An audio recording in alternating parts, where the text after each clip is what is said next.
Hello everybody, welcome back to another video on the channel of Dave. Today I'm talking about how does a Boeing 737-800 fly, or how does it climb up. So when you take off, you're going to have to reach a certain altitude after departure, and you have to maintain that altitude for the whole duration of that flight until a certain point has been given. So how does an aircraft actually gain altitude? Well, what they would do is after takeoff, what you would do is you would take off manually, obviously. Once you've taken off manually, after that, what you would do in a Boeing 737-800 is you would either turn left or right or go straight ahead with your heading. And after takeoff has been cleared, and you're contacting air traffic control to the air traffic control centre to let them know that you're leaving the airspace, you may be able to climb the aircraft with automation. So the way you do this is there's a couple of buttons in the cockpit you can use in order to navigate your aircraft. Now, you would set your altitude, and then what you'll do then is you'll set your vertical speed. Now, your vertical speed is very key because that is the amount you are climbing per minute. So if you wanted to climb, for instance, to 28,000 feet, then what you would do is you would have your vertical speed on approximately almost 2,000 per minute. And you can obviously adjust this when you're actually flying. So when you're flying, you can, for instance, after takeoff, have it at 2,000 vertical speed. However, if you notice that your aircraft is decreasing speed, what you can do is you can set it a bit lower, so you can have it perhaps at 1,500 feet gained per minute instead of 2,000. And what this will mean is that it kind of makes your aircraft fly in a more sustainable way. Now, that's how you can make sure that you have the correct altitude, and you can have accurate altitude, because obviously with flying nowadays it's more automatic compared to the olden days where it used to be much more manual.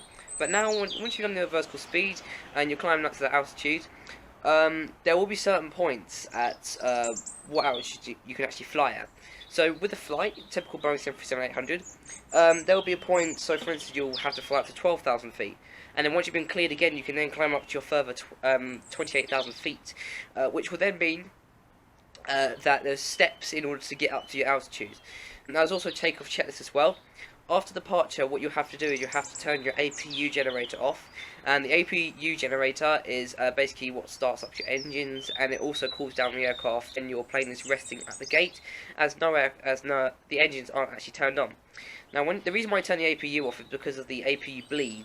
Now, that can cause issues inside the cabin, so it's always important to turn that off after departure. And once you turn that off, you can do the rest of the flight. You can take off. And when you're climbing to this altitude, it's very important to understand that obeying air traffic control is key. You cannot go above the altitude you're supposed to be flying at, or you cannot go below the altitude. It's always important to check with air traffic control that you're on the correct altitude. And yeah, once you've got the correct altitude, that's perfectly fine. Now we're talking about landing.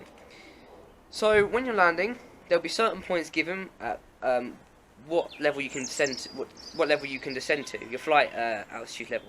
So what you would do is, in a typical Boeing 737-800, you would descend either minus 1,000 feet per minute, or you can descend higher or lower. It really depends on what point of the flight you're at. And you can descend normally. What you want to do is you want to decrease your speed to the appropriate speed for your altitude. And this is because if you have too high speed, then your aircraft won't be able to descend as quick, and it can also result in your aircraft having too much of your nose being pushed down. And also you don't want to have your speed too low either, because that means your aircraft may have to come in like that, and that's not good because that increases the chance of your aircraft stalling. And so you want to go at a steady rate, descending into your given destination. Now what you would do is, if you was landing at an airport and you accidentally misjudged it a little bit, what you can do is you can do the missed approach, and you can redo the approach again, and you can descend to the correct altitude, and you can have the correct speed. Now, I'm also going to be talking to you now today, this is my last part of the video I'm talking about. I'm going to be talking to you guys now about what happens if you had depressurization. You had to land very quickly at an airport. So, given that you're on an altitude of 36,000 feet, you have depressurization for whatever reason, And obviously the oxygen mask will go down, so you need to put your oxygen mask on quickly and efficiently. Once your oxygen mask is on, you can then descend to the altitude you need to descend at.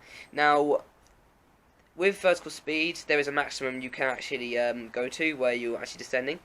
And what you would do if you had to do depressurization for landing to descend really quickly. This is very important because the lower you go, the less amount of time you will have in the air, which therefore means, because with oxygen masks, you see they only last for a certain amount of time before they stop working, and the pilots have to get down to a certain altitude in order to make sure that those oxygen masks may not be needed anymore, just in case. Because the higher you are, the quicker you have to have your oxygen mask on, the quicker you'll need oxygen.